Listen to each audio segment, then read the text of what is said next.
পুলিশের ডলি আইলো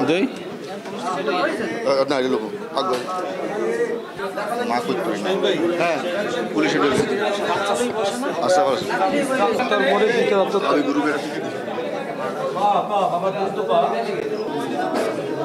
ভাই দুই বছর আগে বউ আমার কাছে বাসা রাখতে আমার মা 3 বছর বাসা রাখতে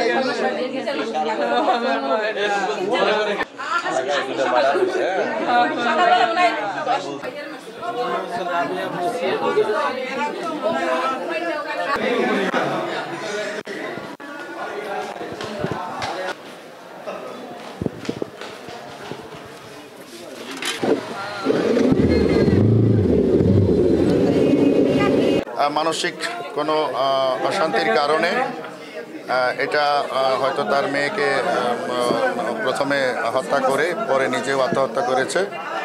আর অশান্তির বিষয়টা যা জানতে পেরেছি সেটা হচ্ছে তার ওয়াইফের সঙ্গে বেশ কিছুদিন যাবৎ অনেক ঝামেলা চলছিল এবং এই নিয়ে বেশ কিছু মামলা মোকদ্দমাও হয়েছে, আদালতে হয়েছে, থানা পর্যায়েও কিছু জিডি তারা করেছিল, আপোষ মীমাংসার জন্য চেষ্টা তদবির চলছিল, মানে প্রায় 2-3 বছর যাবৎ।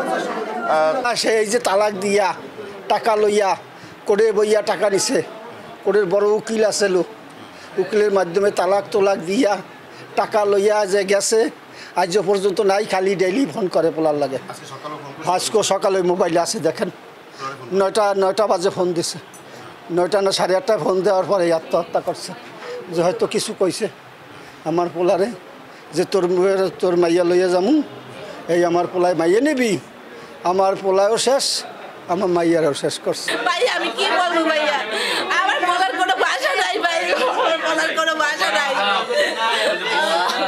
যাই দেখে কি এরকম দুজনে লাশি পড়ে রয়েছে, ওর সাথে ডিভোর্স হয়েছে 3-4 মাস হয়েছে। আর বউখালি প্রেশার দেয় আমার বাচ্চা নিয়ে যাবো, আমার বাচ্চা নিয়ে যাবো, বাচ্চারে খুব ভালোবাসে আর নিজেও মানসিকভাবে মানে এই সুস্থ না। ওর মেডিকেল ভর্তি ছিল, আর মানসিক ডাক্তার 3-4 পদের দেখানো হয়েছে, ও নিজের মানে সামলাইতে পারে না। আর বলছে যে বউ বাচ্চা নিয়ে যাবো, এই প্রেশারে ওর বউ আসবে, এই কোরবানির ছুটিতেই আসবে, বলছে বাচ্চা নিয়ে যাবো, এই প্রেশারে বাচ্চা নিয়ে গেলে ও থাকতে পারবে না, ও বাচ্চা নিয়ে গেলে থাকতে পারবে না, বাচ্চা ছাড়া কিছু বোঝে না, ও টাকা চাকরিতেও যাইবে না। তারপর আমরা প্রেশার দেই নেই, তাই থাক না যাও না যা, এই তারপর এই কাহিনী করে বলাইছে। আরে মারলো কেন, ও আরে মারলো কেন? মানসিক প্রেশার ছিল, টেনশন ছিল। আপনার 4-5 মাস হচ্ছে আপনার তাদের ডিভোর্স হয়েছে। হ্যাঁ, ডিভোর্স হওয়ার পরে হচ্ছে আপনার তারে হচ্ছে আপনার যে ফিজিক্যালি মানসিকভাবে টর্চার করতো আর কি, যে মেয়ে নিয়ে যাবে। তো এই জন্য সে আর কি অনেক ডিপ্রেশনে ছিল আর কি। এর জন্য হচ্ছে দেখা যায় আপনার আপনার মাথা ছিল না, আপনার মেন্টালি হয়ে গেছিলো আর কি। এরপরে তো আর কি আসে সকালবেলা আর কি খালায় ফোন দিছে, বোনে ফোন দেওয়ার পরে তো শুনলাম, আইসে দেখি এই অবস্থা।